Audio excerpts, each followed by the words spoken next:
শুভ দুপুর বন্ধুরা, সকলে কেমন আছো? আশা করি সকলে ভালোই আছো।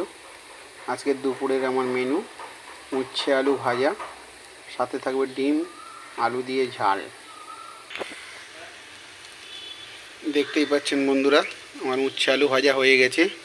এই গরমের সময় বেশ ভালোই লাগে উচ্ছে আলু ভাজা। কড়াই আমি তেল দিয়ে দিয়েছি, ডিমগুলো এবার ভালো করে ভেজে নেব।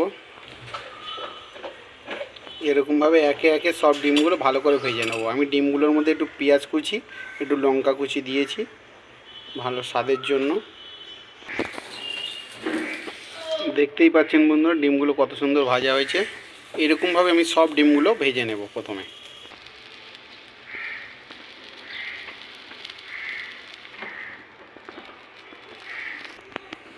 ডিম ভাজার পরে কড়াই তেল নিয়েছি।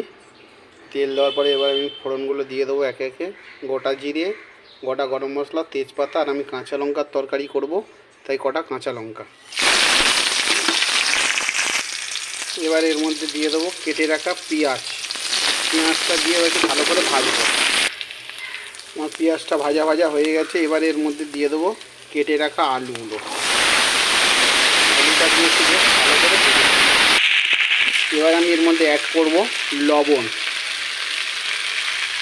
লবণটা দিয়ে আরেকটু ভালো করে ভাজবো আলুটাকে।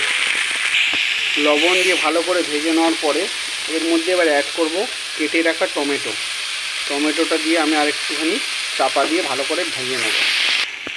আমার আলুটা ভালো করে ভাজা হয়ে গেছে। এর মধ্যে এবার আমি গুঁড়ো মশলাগুলো দিয়ে দেবো।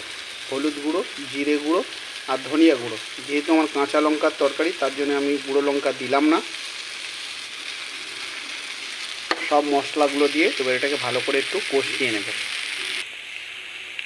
সব মশলা দিয়ে ভালো করে কষিয়ে নেওয়ার পরে এর মধ্যে আমি দেবো এবারে গ্রেট করে রাখা আদা বাটা। সব মশলাগুলো দিয়ে ভালো করে কষিয়ে নেওয়ার পরে এবার এর মধ্যে আমি একটু জল দিয়ে দেবো।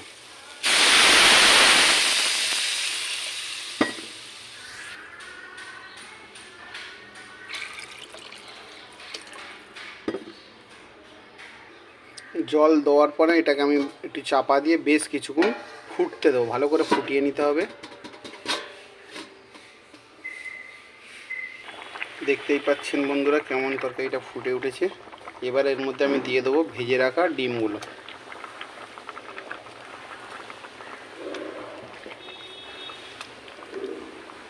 দিয়ে আমি এটা একটু বেশ কিছুক্ষণ চাপা দিয়ে রাখবো। দেখতেই পাচ্ছেন বন্ধুরা, আমার আজকের রেসিপি তৈরি ডিমের ঝাল, সাথে উচ্ছে আলু ভাজা। শুভ দুপুর বন্ধুরা, সকল বন্ধুকে দুপুরের অনেক অনেক শুভেচ্ছা ও ভালোবাসা। আজকের মতন টাটা। সকলে ভালো থাকবেন, সুস্থ থাকবেন।